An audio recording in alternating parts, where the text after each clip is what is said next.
Hello student, ये है question number 2 exercise 10.2 का। इसमें कह रहे हैं prove that if chord of congruent circle subtended equal angle at their centre. ठीक है ना, then the chord are equal. कहने का मतलब ये है कि पहले तो दो कॉन्ग्रुएंट सर्किल हैं, एक ये सर्किल है और एक ये सर्किल है। ये सर्किल कैसे हैं? कॉन्ग्रुएंट है। कॉन्ग्रुएंट का मतलब इनकी रेडियस क्या है? सेम है। फिर इसके बाद में ये कह रहे हैं कि दो कॉर्ड भी हैं, एक का नाम ए बी है, दूसरे का नाम सी डी है। ठीक, ये कॉर्ड क्या करते हैं? ये कॉर्ड सेंटर पे इक्वल एंगल बनाते हैं। मतलब यहाँ पे 1 मान लो इसको और यहाँ पे 2। तो गिवन में क्या है? टू कॉन्ग्रुएंट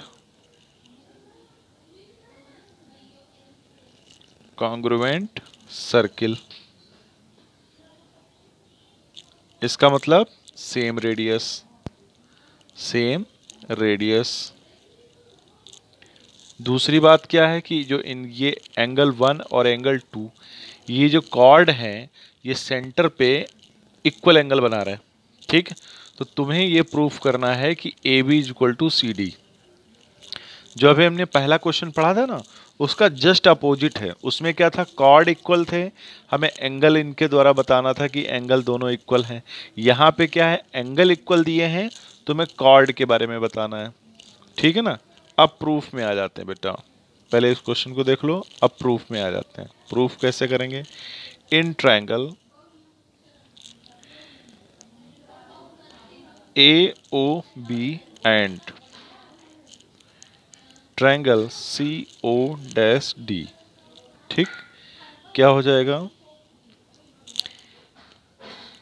सबसे पहले इस क्वेश्चन को देखना। ये वाली साइड इस साइड के बराबर है, ये एंगल इस एंगल के बराबर है, ये साइड इस साइड के बराबर है। ठीक, तो यहाँ पे हम तुम्हें छोटा सा रफ साइड में बता दें। रफ साइड में देखो बेटा, अगर कभी दो ट्रायंगल दिए हों, ठीक, उनके और ये साइड इस साइड के बराबर हो, ये साइड इस साइड के बराबर हो, यानी कि दो इक्वल साइडों के बीच में बना हुआ एंगल ये वाला, इसको मान लो 1 और इसको मान लो 2। अगर ये साइड इस साइड के बराबर हो, ये साइड इस साइड के बराबर हो, और उनके बीच में जो इक्वल साइड है ना, इनके बीच का बना हुआ एंगल इक्वल हो, तो यहाँ पर side angle side, side angle side property लगती है, जिससे ये क्या हो जाते हैं? ये दोनों ट्रायंगल कॉन्ग्रुएंट हो जाते हैं। तो उस जब तीनों साइडें इक्वल हों तो एस एस एस प्रॉपर्टी लगती है।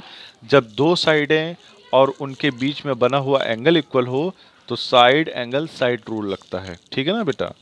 तो यहाँ पे इस रूल के हिसाब से बेटा देखो हम कैसे लिख रहे हैं क्वेश्चन को। ओ ए बराबर ओ डैश सी लिखें सेम रेडियस। क्यों? क्योंकि कॉन्ग्रुएंट ट्रायंगल है।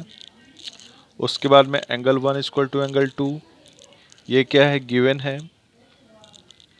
Then O B is equal to O dash D, ये भी क्या है? Same radius, same radius. ठीक, सेम रेडियस क्यों है? क्योंकि बेटा देखो क्वेश्चन में दिया हुआ था कि ये दोनों ट्रायंगल कैसे हैं? कॉन्ग्रुएंट। ये दोनों सर्किल कैसे हैं? कॉन्ग्रुएंट हैं। तो जब कॉन्ग्रुएंट है तो इसकी रेडियस क्या होगी? इक्वल होगी। ठीक है ना बेटा। तो यहाँ पे then by side angle side rule, ठीक, triangle A O B congruent triangle C O dash D. ठीक, देन बाई सिंप्लिसिटी, जब कोई चीज़ कॉन्ग्रुएंट प्रूफ हो जाती है तो ऑटोमेटिक उनकी हर चीज़ बराबर हो जाती है।